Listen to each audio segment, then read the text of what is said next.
Statement number one, the remuneration of the Attorney General of India is fixed by the Indian Parliament. Statement number two, the term of AGI in office is not fixed by the Constitution of India. Statement third, the upper age limit for somebody to remain AGI is 65 years. The statement number one is wrong. Reason, the salary and the remuneration of the Attorney General of India, which actually is not called salary, that's called retainer, is fixed not by the Parliament of India, but that's fixed by the President of India, not Parliament. Statement number two is correct. Reason, Constitution of India has not clarified upon the tenure of Attorney General of India.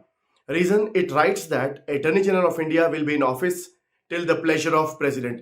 तो constitution ने AGI का जो period है office के अंदर वो fix नहीं किया है, वो प्रेसिडेंट के प्लेजर पे छोड़ दिया है. यहां मैं आपको एक बात बता दूं कि प्रेसिडेंट ऑफ इंडिया एजीआई को 3 साल के लिए अपॉइंट करते हैं एक बारी में, मगर वो पूरे 3 साल करेंगे इसकी गारंटी नहीं है.